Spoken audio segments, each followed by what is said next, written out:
Hello everyone, আসসালামু আলাইকুম। কেমন আছেন সবাই? আই হোপ সবাই অনেক বেশি ভালো আছেন। আলহামদুলিল্লাহ আমিও আমার পরিবার পরিজন নিয়ে ভালো আছি। এই তো প্রতিদিনের মতো আবার একটি নতুন ব্লগ নিয়ে এসেছি আপনাদের মাঝে। আশা করি আজকের ব্লগটা আপনাদের অনেক বেশি ভালো লাগবে। সকালবেলা ঘুম থেকে উঠে জানালার পর্দা সরিয়ে দেখলাম মানে এত বেশি কুয়াশা পড়েছে, এখন পর্যন্ত কিন্তু গ্লাসের মধ্যে কুয়াশাগুলো লেগে আছে। আর আজকে কিন্তু বাহিরের ওয়েদারটা অন্য দিনের তুলনায় অনেকটাই ভালো ছিল। বাইরে কিন্তু কুয়াশা ছিল না, আর হালকা একটু রোদ উঠবে এরকম একটা ভাব আর কি। তো যাই হোক, তো সকালে দরজা জানালাগুলো একটু খুলে দিয়েছি অনেক দিন পরে, প্রায় দীর্ঘ 15 দিন পরে আর কি। আজকে একটু অন্যরকম আবহাওয়া দেখলাম। তো তারপরে জানালাগুলো খুলে দিয়ে তারপর সোজা চলে এসেছি কিচেনে। তো অফ ক্যামেরাতেই আজকে এখানে পরোটা বানিয়ে নিয়েছি। তো পরোটাগুলো আর কি এখানে ছেঁকে নিচ্ছিলাম। আ বেশ অনেকদিন যাবৎ কিন্তু বাসায় পরোটা বানানো হচ্ছে না। তো আমার ছেলে বলল যে, "আম্মু আমি আজকে পরোটা খাবো।" তো তার জন্য আর কি।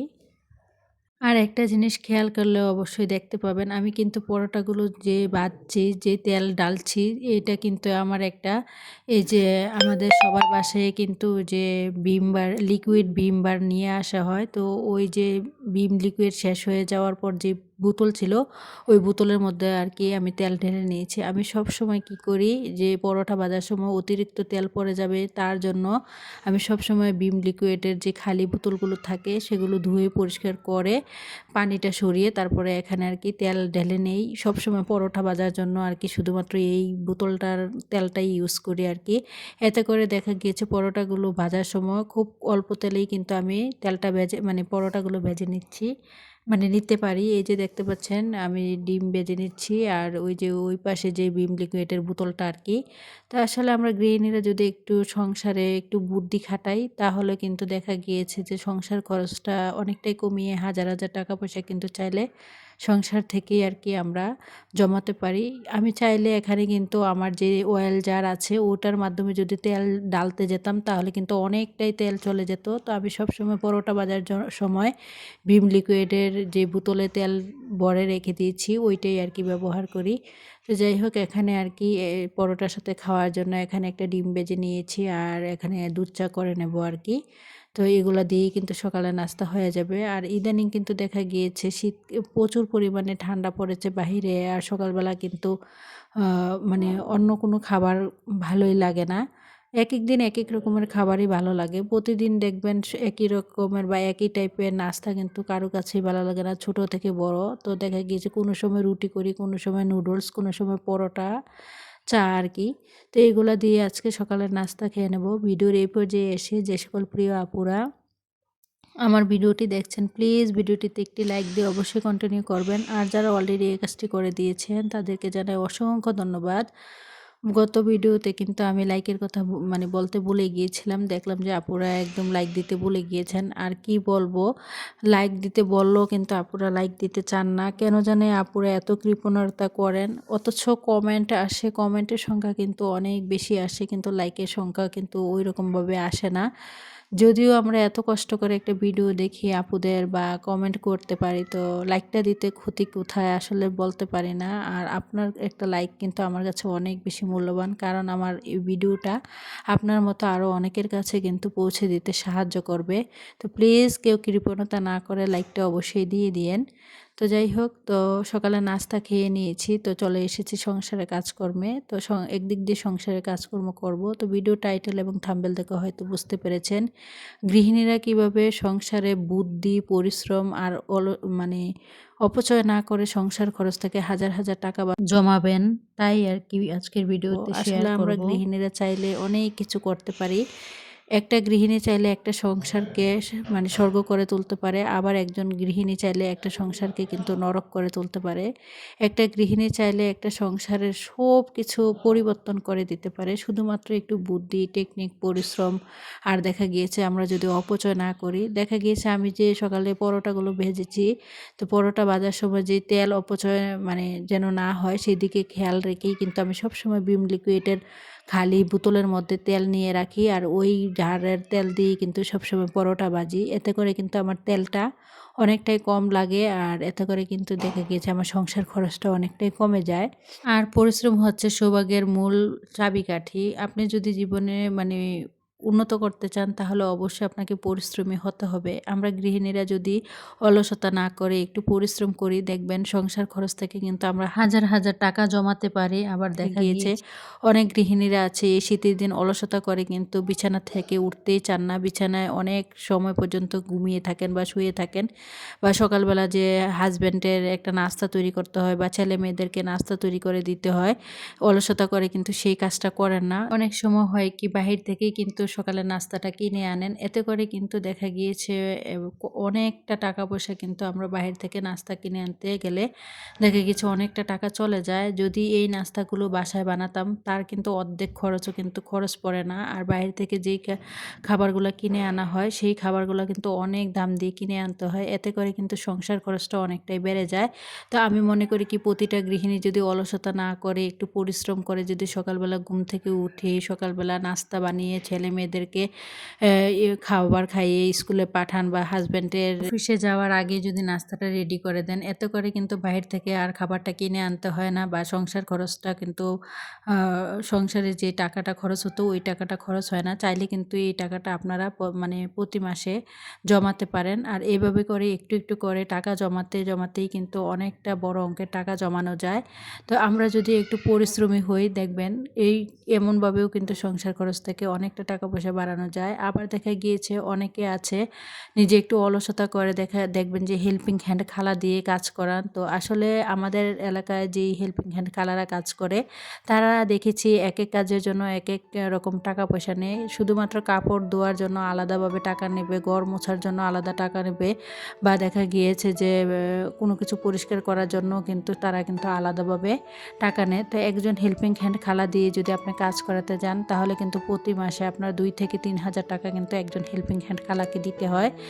তো আমরা যদি গৃহিণীরা অলসতা না করে নিজের কাজগুলো নিজেরাই করি, দেখা গিয়েছে নিজের সংসারের কাপড় চোপড় ধোয়া থেকে ঘর মোছা থেকে বা কোনো কিছু পরিষ্কার করা থেকে সব কিছুই যদি নিজেরা একটু অলসতা না করে পরিশ্রম করে একটু দেখা গিয়েছে সেই কাজগুলো করে নেই, এতে করে দেখা গিয়েছে হেল্পিং হ্যান্ড খালাকে যে টাকাটা দিতাম এই টাকাটা কিন্তু হেল্পিং হ্যান্ড খালাকে না দিয়ে নিজেরাই জমাতে পারি। আর এতে করে কিন্তু দেখা গিয়েছে মাস শেষে বছর শেষে আমরা গৃহিণীরা সংসার খরচ থেকে কিন্তু হাজার হাজার টাকা পয়সা জমাতে পারি, শুধুমাত্র একটু বুদ্ধি পরিশ্রম আর দেখা গিয়েছে অলসতা যদি না করি।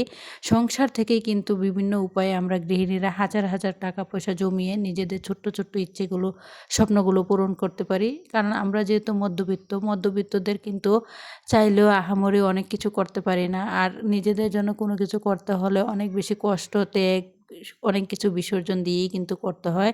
তো নিজে যদি একটু পরিশ্রমী হই, নিজেরা যদি একটু বুদ্ধি খাটাই তাহলে দেখবেন সংসার খরচ থেকে এইভাবে করে অনেকটা টাকা পয়সা কিন্তু আমরা নিজেরাই কিন্তু মানে জমিয়ে রাখতে পারি। এই যে এখানে দেখছেন ঘর মুছে নিচ্ছি, তো এই ঘর যদি মুছাতে যেতাম একটা হেল্পিং হ্যান্ড খালাকে দিয়ে তাহলে তাকে কিন্তু 200 থেকে 300 টাকা দিতে হতো, শুধুমাত্র আমার ঘরটা মুছে দিত। তো এখান থেকে কিন্তু আমি নিজের কাজটা নিজেই করে নিয়েছি, একটু পরিশ্রম করে দেখা গিয়েছে এই টাকাটা কিন্তু আমার বেঁচে গিয়েছে। তো দেখা গিয়েছে হেল্পিং হ্যান্ড খালারা যেই কাজ করেন তারা কিন্তু আসলে মনের মতো করে কোনো কিছু, নিজের কাজটা আমরা নিজেরা যেভাবে করব তারা কিন্তু কখনো ওই রকমভাবে করে না। আমরা কিন্তু সংসারটাকে ভালোবেসে কিন্তু সংসারের কাজগুলো অনেক সুন্দরভাবে নিখুঁতভাবে করার চেষ্টা করি। আর তারা হচ্ছে টাকার বিনিময়ে কাজ করে। তো টাকার বিনিময়ে কাজ করতে আসলে কিন্তু আসলেই তারা কোন সময় শুধুমাত্র হালকাভাবে কাজ করে টাকাটা নিয়ে যাবে ওই চিন্তাই তাদের মাথায় ঘুরে। তো আমরা গৃহিণীরা কিন্তু একটু পরিশ্রম করেই কিন্তু সংসার খরচ থেকে এভাবে নিজেদের কাজগুলো যদি নিজেরা করে থাকি, এতে করে দেখা গিয়েছে সংসার খরচ থেকে হাজার হাজার টাকা পয়সা কিন্তু আমরাই জমাতে পারি। শুধুমাত্র নিজেদেরকে একটু পরিশ্রমী হতে হবে। তারপরে আবার দেখা গিয়েছে কাপড় ধোয়ার জন্য কিন্তু হেল্পিং হ্যান্ড খালাকে আলাদাভাবে কাপড় দিতে হয়, আর টাকা দিতে হয়।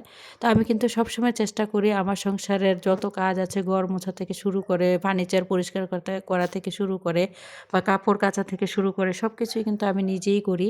এই যে আজকে কিন্তু এটা শুক্রবারের ব্লগ দেখছেন, তো শুক্রবার আসলে কিন্তু আমি বাসার সব কিছু পরিষ্কার করি, ঘর মোছা থেকে শুরু করে বেসিং ওয়াশরুম ধোয়া, তারপরে কাপড় চোপড় ধোয়া। তো আমি নিজের কাজগুলো নিজেই করতে অনেক বেশি পছন্দ করি।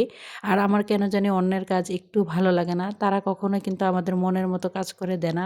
আপনারা সবাই কিন্তু দেখবেন মানে নিজের কাজের সাথে কিন্তু অন্যের কাজ কখনো কোনো দিনই মিলবে না। তো নিজের কাজগুলো নিজেই কিন্তু যতই কষ্ট হোক একটু পরিশ্রম করে করি বলেই কিন্তু সংসার খরচ থেকে কিন্তু প্রতি মাসে হাজার হাজার টাকা পয়সা বাঁচাতে পারি। আমি যদি এই কাজগুলো হেল্পিং হ্যান্ড খালাকে দিয়ে করাতে যেতাম, তো খালাকে কিন্তু ২ থেকে ৩,০০০ টাকা প্রতি মাসে আমার দিতে হতো। কিন্তু না, আমি কিন্তু হেল্পিং হ্যান্ড খালাকে টাকা না দিয়ে নিজের কাজগুলো নিজে একটু পরিশ্রম করে করি বলেই কিন্তু প্রতি মাসে যে ২-৩,০০০ টাকা কিন্তু আমি জমাতে পারি। আবার অনেকে আছে দেখবেন ছোট, ছোট বাচ্চারা কিন্তু দেখা গিয়েছে মানে অন্যজনের কাছে প্রাইভেটে দিয়ে রাখে যাদের বাচ্চা একদম কিন্ডারগার্টেনে পড়ে। তো এত ছোট বাচ্চাকে আসলে বাইরে প্রাইভেটে না দিয়ে যদি নিজের বাচ্চাকে নিজেই পড়ান, এতে করে দেখা গিয়েছে এখান থেকেও কিন্তু আপনার অনেকটা টাকা পয়সা বেঁচে যায়। আর এখান থেকে সেই যেই টাকাটা বাঁচে সেই টাকাটা কিন্তু আপনি চাইলে জমাতে পারেন। তো যাই হোক, আপনাদের সাথে কথা বলতে, বলতে কিন্তু সংসারে অনেক কাজকর্ম করে নিয়েছি। তারপর সোজা চলে এসেছি রান্নাবান্না করার জন্য। তো আজকে কিন্তু আমাদের বাসায় কারেন্ট ছিল না। প্রতি শুক্রবারেই কিন্তু আমাদের এখানে কারেন্ট থাকে না। যার কারণে আরকি আজকে আর রান্নাগুলো আপনাদের মাঝে শেয়ার করতে পারিনি। তো এখানে আরকি কক মুরগি দিয়ে আরকি রোস্ট করে নিয়েছিলাম, পোলাও করে নিয়েছিলাম, বেগুন ভাজা আর টমেটোর সালাদ করেছি। এগুলা দিয়েই কিন্তু আজকে একদম সকাল দুপুর থেকে শুরু করে রাত্র পর্যন্ত আমাদের চলে যাবে। তো এখানে কিন্তু আমি অপচয় করিনি। অপচয় কে আল্লাহও পছন্দ করেন না। আর অপচয় হচ্ছে দেখা গিয়েছে এখানে যদি আমি ৫ থেকে ৬ রকমের আইটেমের তরকারি রান্না করে এগুলা পচিয়ে বা নষ্ট করে ফেলে দিতাম, এখানে কিন্তু অপচয় হতো। তো আমি সবসময় চেষ্টা করি ১ থেকে ২ ধরনের তরকারি আরকি আমার বাসায় রান্না করার জন্য। এতে করে দেখা গিয়েছে আমার সংসার খরচটা অনেকটাই কমে যায়। সবসময় যদি আপনি কম তরকারি রান্না করেন, এতে করে কম গ্যাস খরচ হবে। আবার দেখা গিয়েছে মসলা, তেল সবকিছুই কিন্তু কম লাগে। তো আমি সবসময় বুদ্ধি খাটিয়ে অপচয় না করে সবসময় ২ রকমের তরকারি রান্না করেই কিন্তু আমার সংসার খরচটা অনেকটাই বাঁচিয়ে ফেলি। আর সেখান থেকে যেই টাকাটা বেঁচে যায় সেই টাকাগুলা কিন্তু চাইলে আমরা গৃহিণীরা জমাতে পারি। যারা আমার পুরনো ভিউয়ার্স আপুরা আছেন, তারা আমার সবসময় যারা আমার ভিডিও দেখেন, তো তারা খেয়াল করলে দেখবেন আমি সবসময় ২ রকমের তরকারি রান্না করি। তো ২ রকমের তরকারি রান্না করলে এতে করে কিন্তু আমার গ্যাস খরচটাও কম হয়, মসলা খরচটা, তেল সবকিছুই কিন্তু কম লাগে। তো আমি কিন্তু এখানেও অপচয় না করে একটু মানে হিসেব করে চলে কিন্তু সবসময় ২ রকমের তরকারি দিয়েই কিন্তু আমার পুরো মাসটা চালিয়ে দেই। এভাবে করেও কিন্তু চাইলে অপচয় না করে সংসার খরচ থেকে হাজার, হাজার টাকা পয়সা বাঁচানো যায়। তো ভিডিওটা এই পর্যন্তই। সবাই ভালো থাকবেন। খুদা হাফেজ। আসসালামু আলাইকুম।